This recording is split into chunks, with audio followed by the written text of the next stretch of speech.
BRS నేత మాజీ CM Kalvakuntla Chandrashekar Rao KCR పై Congress MLC Vijayashanti తీవ్ర స్థాయిలో విమర్శలు గుప్పించారు. తమ పార్టీని బలవంతంగా విలీనం చేశారని ఆరోపించారు. తెలంగాణ ఉద్యమంలో తాను కేసీఆర్ కంటే ముందే క్రియాశీలంగా పాల్గొన్నానని చెప్పారు. తెలంగాణ రాష్ట్రం కేసీఆర్ సొంతం కాదని స్పష్టం చేశారు. నా పార్టీని బలవంతంగా విలీనం చేశారు. తెలంగాణ కోసం నేను పోరాడిన ఫలితం ఇదేనా? నిజాలు మాట్లాడండి అని విజయశాంతి ప్రశ్నించారు. కాంగ్రెస్ పార్టీ తనకు ఎమ్మెల్సీ ఇస్తే బీఆర్ఎస్ నేతలు వ్యతిరేకిస్తున్నారని మండిపడ్డారు. బీఆర్ఎస్ నేతలు కేసీఆర్ తనపై అనవసరమైన విమర్శలు చేస్తున్నారని ఆగ్రహం వ్యక్తం చేశారు. ఎందుకంత కుట్రబుద్ధి, దొరబుద్ధి చూపిస్తున్నారు? బడుగు బలహీన వర్గాలను చూడకుండా తెలంగాణ కార్పొరేట్ లబ్ధిదారులకు అంకితం చేశారని గత కేసీఆర్ ప్రభుత్వంపై విజయశాంతి విమర్శలు గుప్పించారు. తెలంగాణను ఉద్యమకారుడి చేతిలో పెట్టిన ప్రజలు ఇప్పుడు ఆర్థికంగా రాష్ట్రాన్ని ఎలా నష్టపరిచారో చూస్తున్నామని చెప్పారు. ఏం చేశావో చెప్పు, చేసిన తప్పులు ఒప్పుకో అని విజయశాంతి డిమాండ్ చేశారు. కేసీఆర్ ను వదిలిపెట్టకూడదని అన్నారు.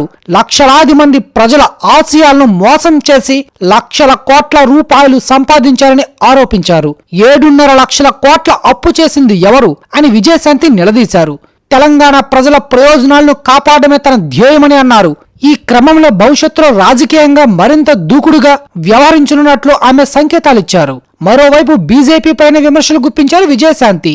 ఒక ఓటుతో 2 రాష్ట్రాల వాగ్దానాన్ని బీజేపీ తప్పించుకుందని, ఆ కారణంగానే తాను ఆ పార్టీని వీడానని విజయశాంతి తెలిపారు. తెలంగాణను వ్యతిరేకించిన శక్తులను బీజేపీ రాష్ట్రంలోకి రప్పిస్తుందని ప్రజలు అప్రమత్తంగా ఉండాలన్నారు.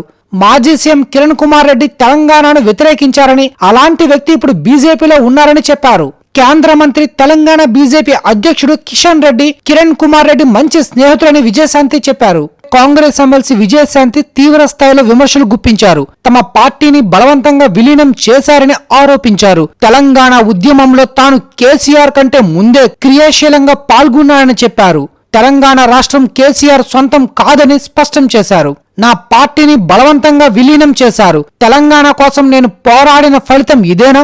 నిజాలు మాట్లాడండి అని విజయశాంతి ప్రశ్నించారు. కాంగ్రెస్ పార్టీ తనకు ఎమ్మెల్సీ ఇస్తే బీఆర్ఎస్ నేతలు వ్యతిరేకిస్తున్నారని మండిపడ్డారు. బీఆర్ఎస్ నేతలు కేసీఆర్ తనపై అనవసరమైన విమర్శలు చేస్తున్నారని ఆగ్రహం వ్యక్తం చేశారు. ఎందుకంత కుట్రబుద్ధి, దొరబుద్ధి చూపిస్తున్నారు?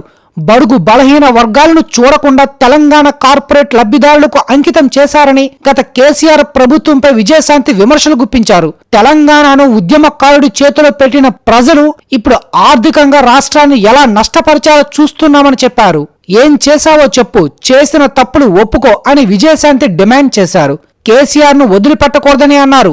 లక్షలాది మంది ప్రజల ఆశయాలను మోసం చేసి లక్షల కోట్ల రూపాయలు సంపాదించారని ఆరోపించారు. 7.5 లక్షల కోట్ల అప్పు చేసింది ఎవరు అని విజయశాంతి నిలదీశారు. తెలంగాణ ప్రజల ప్రయోజనాలను కాపాడమే తన ధ్యేయమని అన్నారు. ఈ క్రమంలో భవిష్యత్తులో రాజకీయంగా మరింత దూకుడుగా వ్యవహరించనున్నట్లు ఆమె సంకేతాలిచ్చారు. మరోవైపు బీజేపీ పైన విమర్శలు గుప్పించారు విజయశాంతి. ఒక ఓటుతో 2 రాష్ట్రాల వాగ్దానాన్ని బీజేపీ తప్పించుకుందని, ఆ కారణంగానే తాను ఆ పార్టీని వీడానని విజయశాంతి తెలిపారు. తెలంగాణను వ్యతిరేకించిన శక్తులను బీజేపీ రాష్ట్రంలోకి రప్పిస్తుందని ప్రజలు అప్రమత్తంగా ఉండాలన్నారు. మాజీ సీఎం కిరణ్ కుమార్ రెడ్డి తెలంగాణను వ్యతిరేకించారని, అలాంటి వ్యక్తి ఇప్పుడు బీజేపీలో ఉన్నారని చెప్పారు. కేంద్ర మంత్రి, తెలంగాణ బీజేపీ అధ్యక్షుడు కిషన్ రెడ్డి, కిరణ్ కుమార్ రెడ్డి మంచి స్నేహితులని విజయశాంతి చెప్పారు.